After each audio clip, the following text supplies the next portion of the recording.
Formula One, the world's most lavish, expensive, exotic motorsport.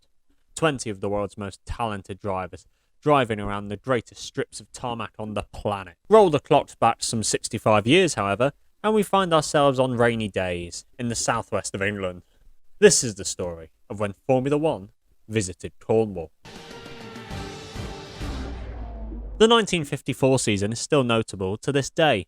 7 drivers split the point for fastest lap at that year's British Grand Prix. Juan Manuel Fangio won his second Drivers' Championship at the young age of just 43, and Bill Vukovic came 6th in the drivers' standings, despite only entering one race. But few know that the first Cornish MRC Formula One race was held that year as well. The event was obviously a non-championship race, one of a remarkable 25 to take place that year. Similar to the slightly more reputable Silverstone, the Cornish race was held on an old RAF airfield, Davidstone Moor. The track's facilities were poor, with toilets being simply holes dug into the ground, and barriers separating spectators from the track were simply waist-high fences made out of scaffold. The configuration of the circuit made use of 2 runways and a perimeter road to the north side of the airfield. The circuit stretched to just shy of 1.85 miles long, making it shorter than the Bahrain Notton Oval, Brands Hatch, and even Fiorano, but still longer than the Monaco Formula E layout, as if that's any consolation. The first race took place on June 7th, 55, and despite the typically wet summer weather, crowds of an estimated 20,000 people rocked up from all over to catch the glimpse of a Formula One car. Unfortunately, things started to go a bit mid-50s sitcom. Firstly, there weren't actually any Formula One spec cars on the grid. Secondly, on the grid there were only 7 runners. A further 3 entrants would have brought the grid up to a slightly more respectable 10, but these 3, including Dick Gibson, who would later race at 2 German Grand Prix, didn't even arrive at the circuit on race day. Thirdly, the quality of the entrants who did turn up weren't fantastic. Sir Leslie Marr was ultimately more famous as a painter than he was as a driver, and he retired from the race, having qualified second. Another retiree was Horace Gould, who arrived at the circuit with his car on the back of a converted double-decker bus. After retiring from the race, Gould didn't fancy staying to catch the rest of the day's events, so packed up and tried leaving early.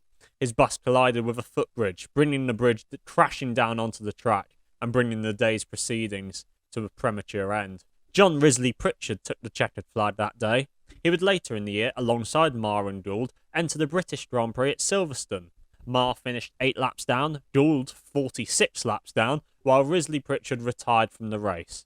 In his later life, Risley Pritchard would flee to Thailand to escape the law, who were investigating him and his alleged links to child pornography. This spectacular series of events obviously pleased the race organisers somehow, as, mirroring Austria, Silverstone and Bahrain in 2020, Cornwall hosted a second race later that year. Once again, no actual Formula One cars were entered, probably because this race took place on Monday the 2nd of August, only one day after the German Grand Prix, won by Juan Manuel Fangio. Fangio was just 3 seconds ahead of Mike Hawthorne at the Nordschleife, so having to pick between entering the actual race at the Nordschleife and the non-championship race in Cornwall seems like an easy decision to make. Again, the Cornish summer provided a wet and drizzly day, so bad in fact were the conditions that the race length was shortened from 30 laps to 20. The race, however, did produce a historic moment of sorts. John Coombs, who would later run his own sports cars and Formula 2 teams, working closely with the Tyrrell team, won the race in his Lotus Connaught, the first ever win for a Lotus car in Formula 1, some 6 years before Stirling Moss won Lotus's first championship race at Monaco. Despite its obvious troubles in the previous year, in 1955 the race was held again, but for one last time. Young up-and-coming Brit Peter Collins was entered to race, but withdrew after realising he had also entered the race at Crystal Palace, which was to be held on the same day. Future legendary F1 team boss Ken Tyrrell was also entered to race, but supposedly withdrew once he saw the standard of opposition he was set to come up against, which featured 3 Connaughts and 3 Coopers, actual recognised Formula One cars. Not only were the gathered crowds treated to watching the cars they'd actually turned up to see, they were treated to some nice weather for the first time. The landscape painter Leslie Marr was back, and this time he was out for victory. He turned up in a streamlined Connaught B3, and he took the flag at the end of the 20-lap race. Marr would go on to enter the same car in the 1955 British Grand Prix later that year, held at Aintree, where he qualified 19th out of 25 runners before retiring on lap 18 of 90 with a brake issue. And that was the last Formula 1 race to be held at Davidstow in Cornwall. The last event held at the circuit was a Formula Libre race, which was basically a free-for-all, in which Leslie Marr set the outright lap record, again in his Connaught B3, a 1 minute 14 with an average speed of just shy for 90 miles per hour. Not bad for an artist. In total, the circuit held 44 race events, 3 of which were these non-championship F1 races.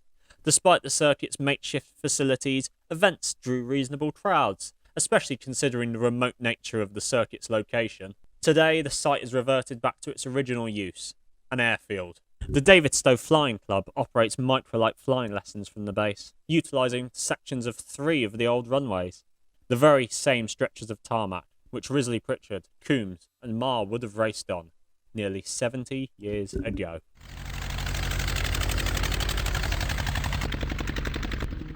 And so that was the story of when Formula 1 visited Cornwall.